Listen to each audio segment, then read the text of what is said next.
It is official. Corey LaJoie is out at Spire. This was rumored yesterday from Couch Racer, among others in the media, without explicitly saying what it was, and now it is official. After 4 years with this team, 129 starts as of now, with 4 top 5s, 6 top 10s, and 148 laps led.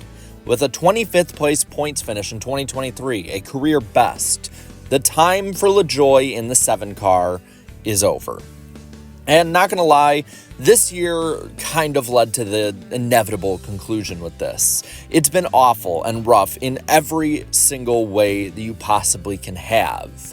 He has not been running as fast as his teammate Zane Smith or Carson Hocevar. He has not been making the best decisions out there, as very much shown by his decision to basically go up into the pack and end up wrecking Kyle Busch and half a dozen others. And he has just been outright slow, unfortunately. Now with Rodney Childers coming aboard onto the 7 car next year, this team needs to compete. They need that to happen so that they can continue the growth that they've had so far. Spire being a team that used to be a start and park team, a team that got a fluke win in many's opinion but was never going to amount to anything, is now one of the biggest spenders in all of NASCAR. And that spending has led many to ask, who is next in the 7 car? Do you get a stopgap guy? Do you get a young rookie? Do you get a veteran? Do you get just anyone that you can possibly get to sponsor that car? Well, let's look on into it. Starting out, I think that everybody's attention is going to go to a new rival of Corey LaJoie's, and that is Kyle Busch.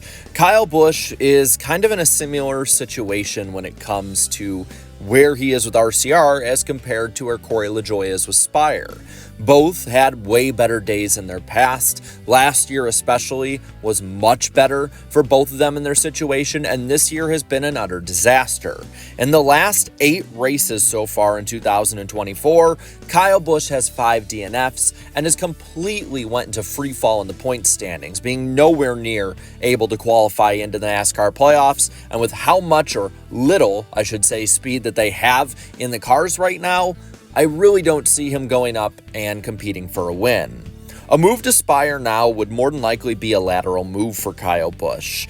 He would get a refresh that is probably desperately needed after this situation, but while they're the same right now, RCR has been floundering, if not falling, in the last year and a half, whereas Spire is one of the quickest ascending teams out there, very similar to the likes of Trackhouse in many ways. Spire is sending up their best. They're spending as much as they can. They would have Childers there to help Kyle Busch. There's only one tiny little nagging problem. Kyle Busch is signed through next year with an option, and Richard Childress really has no reason whatsoever to not sign him to have another year. And if they even were to buy him out, then Richard Childress would probably be in the hole very late in the season for the sponsorship of 2025, for drivers possibly coming over next year. There would just be a lot of issues. So while this one makes sense maybe for 2026, I don't see Kyle Busch going over in 2025 unless Spire can absolutely blow the doors off of Richard Childress Racing and Richard Childress's wallet.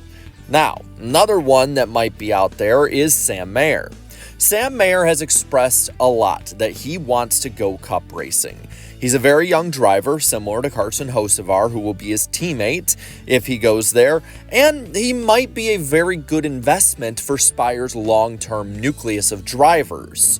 The problem is that Sam Mayer is still very, very young. He's green in many ways in the Xfinity Series, gets himself into a lot of avoidable situations, sort of similar to Carson Hocevar.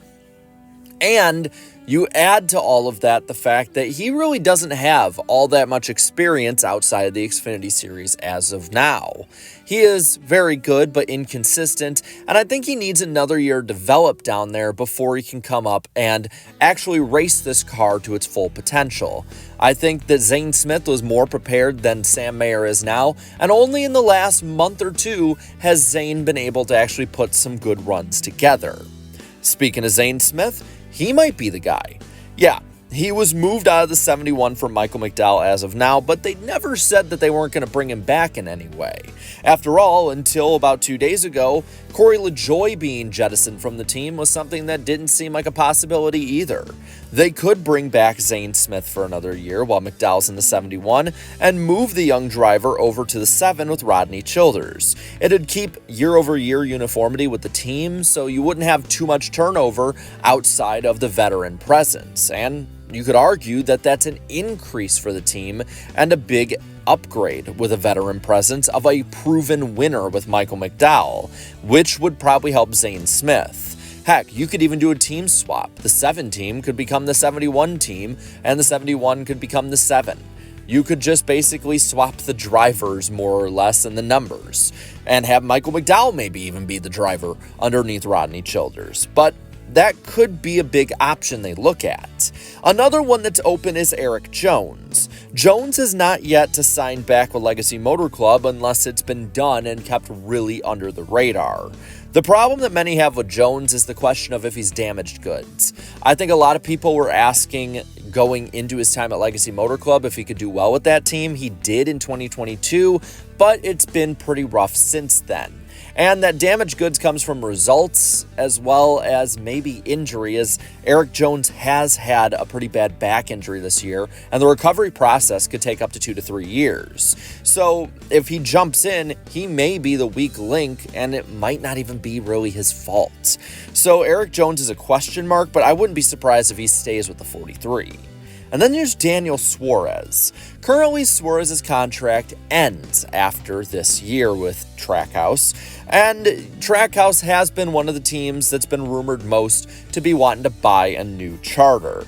And that is all good and all unless the charter prices, 1, don't go too far down, or 2, the charters even exist next year if NASCAR doesn't get the negotiations with the teams done for charters. And if that's the case and they stick with 2 cars, there could be a very real possibility that Daniel Suarez is forced out of the inn at Trackhouse for Shane Van Gisbergen, a much more marketable driver and a driver probably with a higher ceiling in just about every way than Suarez.